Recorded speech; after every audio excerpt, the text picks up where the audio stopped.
So maybe, given that we are a venture capital fund and we invest more in e-retail and electronically enabled models, maybe I can start with that. What we have learned over the past 3 or 4 years of investing in e-retail is that not all e-commerce businesses and e-commerce models are created equal. I think there has been a lot of discussion in various forums over the last few years on what is wrong or what has not worked in e-commerce. Maybe I can shed some light on what has worked in e-commerce and what has worked in services. We find one that scale is achieved by players who are more focused and who have a differentiated offering in the market.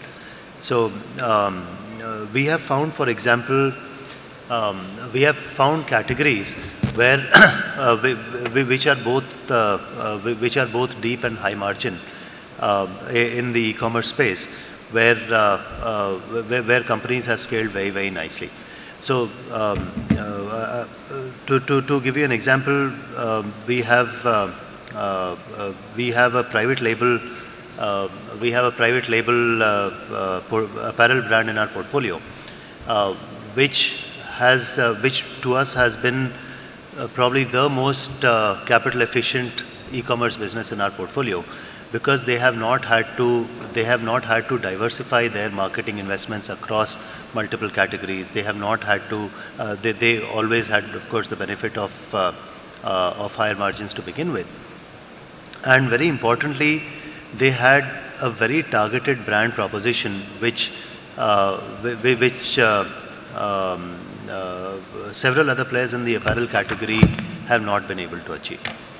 The other way, of course, so we have found, to give you some numbers, we have found their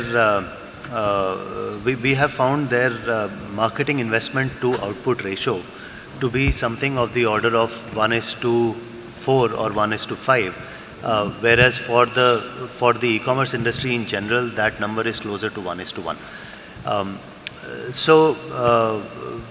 And this we attribute to greater focus in terms of the category and greater focus in terms of the brand positioning. So that is one example of what we have seen working in e-commerce. Another example I would like to provide is at the other extreme, which is a completely broad-based play in not a direct retail format but a marketplace format. So think of it more as a mall than as a retailer in the electronic world. And there you can afford to take the more scale versus margin approach.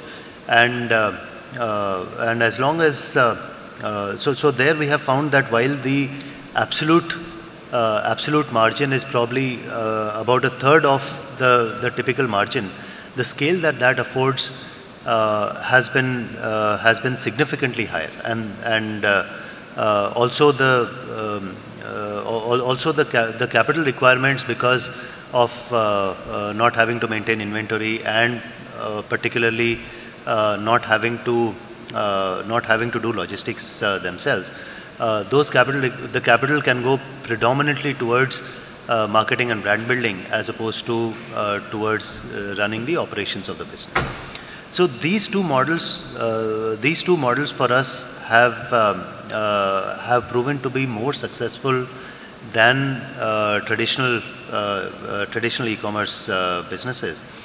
And of course, we have more businesses in our portfolio which are more inventory-led models and brand-led models.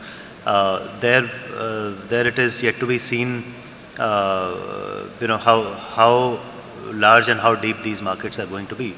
But certainly these two models seem to be standouts over the past 3 or 4 years for us.